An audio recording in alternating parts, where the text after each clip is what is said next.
Buenas! Vamos resolver a questão 101 da prova azul do Enem de 2020, que foi aplicada em 2021. Simbora! Então, mesmo para peixes de aquário, como o peixe arco-íris, a temperatura da água fora da faixa ideal de 26 a 28 graus Celsius, bem como sua variação brusca, pode afetar a saúde do animal. Para manter a temperatura da água dentro do aquário na média desejada, utilizam-se dispositivos de aquecimento com termostato.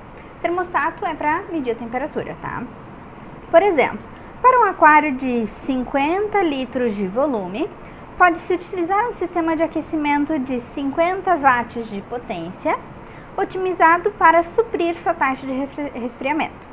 Essa taxa pode ser considerada praticamente constante, já que a temperatura externa ao aquário é mantida pelas estufas.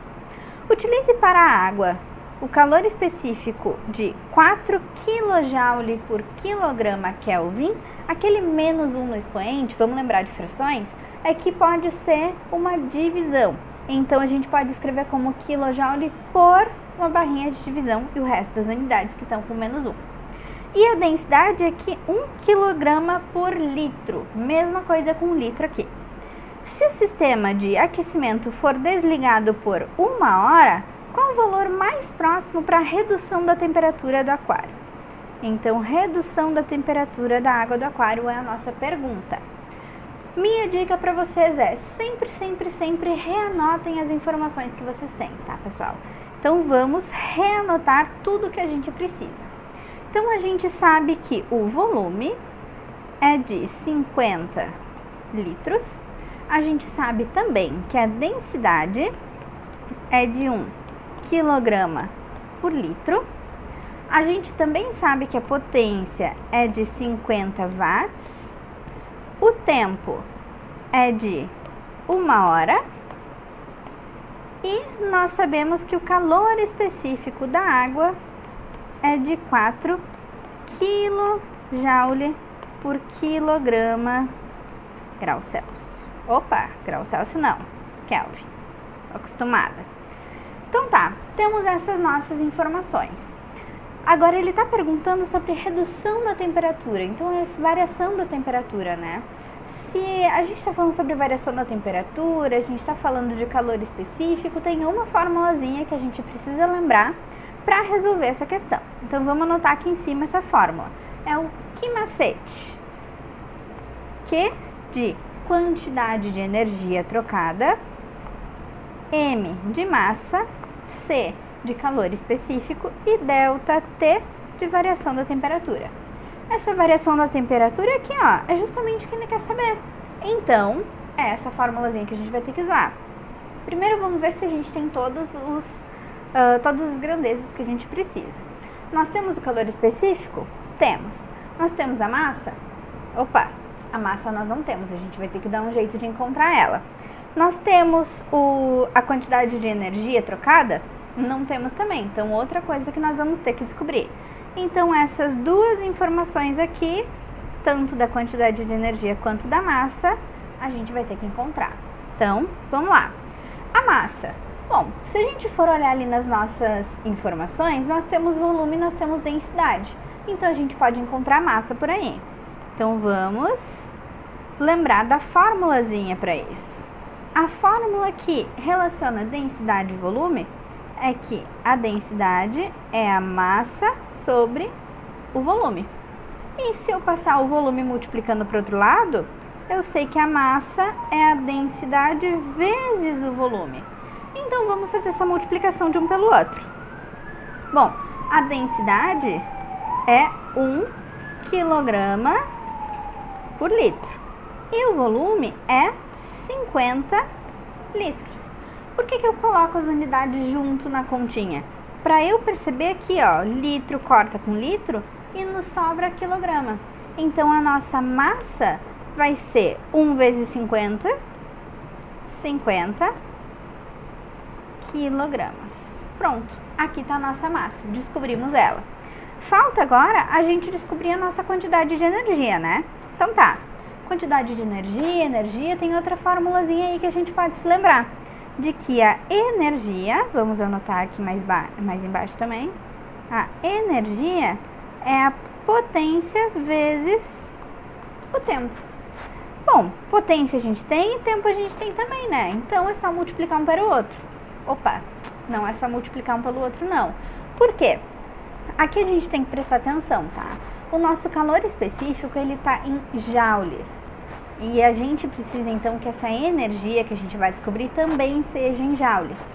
Só que, para nossa energia ser em joules, a nossa potência tem que ser em watts, que ela já está em watts, e o nosso tempo tem que ser em segundos. Então, a gente não pode usar o tempo como 1 hora, nós temos que usar o tempo como 3.600 segundos. Então, vamos lá. A nossa energia vai ser a potência, que é 50 watts, multiplicado pelo tempo de 1 hora, que são 3.600 segundos. Mas, prof, como é que eu faço uma multiplicação assim tão grande no meio da prova? Bom, a gente pode fazer o seguinte: 5 vezes 36, isso aqui dá 180. Quantos zerinhos ainda faltam para a gente adicionar na nossa conta? 1, 2, 3. Então, a gente coloca aqui no final 1, 2, 3 zerinhos e pronto. Temos a nossa energia em joules como a gente precisa. Feito isso, temos a massa, temos a energia, agora a gente pode voltar lá para a nossa fórmula inicial e substituir os valores. Então, a quantidade de energia é 180.000 joules, sempre coloquem as unidades, tá? A massa é 50 quilogramas. O nosso calor específico, ele nos deu ali que é 4 kJ por quilograma Kelvin, e a nossa variação da temperatura, que é o que a gente precisa. Só que olhem só, a gente tem quilograma em cima e quilograma embaixo, então dá para cortar. A gente tem quilojoule na direita e joule na esquerda. Eu não posso cortar aquele quilojoule ali com o joule, porque quilo, aquele casinho ali da frente, ele significa 1000. Então, a gente precisa primeiro arrumar isso aqui para a gente não se confundir e depois cortar as unidades que a gente pode cortar. Então, a gente tem 180.000 joules igual a 50, já cortamos a unidade da massa, vezes 4.000 joules, dividido por Kelvin, vezes a variação da temperatura. Feito isso, agora que eu tenho joule dos dois lados da equação, como todos os termos estão se multiplicando, então a gente pode cortar sem problema nenhum. Então, vamos cortar esse joule com esse joule aqui. Perfeito. Agora, a gente pode seguir a nossa continha. Então, vamos escrever o nosso 180.000 ali de novo. 180.000 é igual 50 vezes 4.000. Como é que eu faço essa conta rápido? 5 vezes 4, 20. Quantos zerinhos faltam para a gente adicionar na nossa conta? 4. Então, 1, 2, 3, 4. Vezes o ΔT e o nosso Kelvin embaixo. Não dá para esquecer do Kelvin, certo? Perfeito. O que eu faço agora, Sora? Vamos seguir a nossa continha lá em cima. Por quê? Opa! Porque agora a gente vai ter que passar aquele Kelvin que está dividindo, multiplicando lá para cima. Só para a gente ver que a nossa unidade resultante da temperatura é Kelvin, tá? A gente está fazendo tudo isso só para a gente fazer todas as transformações que precisa. Então, a gente vai ter os 180.000 Kelvin. Aqueles 200.000 que estão multiplicando o ΔT, eles passam dividindo lá para a esquerda. 200.000. E aqui, finalmente, se a gente fizer essa divisão, nós vamos ter a nossa variação da temperatura. Dá para cortar quantos zerinhos? Dá para cortar os 4 zerinhos de cima com 4 zeros de baixo. 1, 2, 3, 4. 1, 2, 3, 4. E aí vai nos sobrar 18 dividido por 20. Então, eu posso passar esse ΔT para o outro lado, só para a gente arrumar e ficar mais bonita a nossa conta. E vai ficar 18 dividido por 20. E isso em Kelvin. Só que 18 dividido por 20, se a gente for fazer a continha, isso aqui vai dar 9 décimos, quando a gente vai simplificando. E 9 décimos é a mesma coisa que 0,9 Kelvin. Só que como a questão está pedindo justamente a variação da temperatura em graus Celsius, aí a gente olha para as unidades da resposta ali, das nossas alternativas, para a gente ver o que a gente precisa descobrir. E aí a gente precisa lembrar o quê? Que a variação de 1 grau Celsius é a mesma coisa que a variação de 1 Kelvin.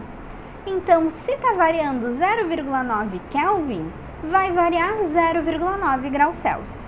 Então, qual que é a nossa alternativa correta? É a alternativa C, 0,9 graus Celsius. Beleza? Então, se gostou, dá um likezinho aqui e compartilha o vídeo. Tchau, tchau!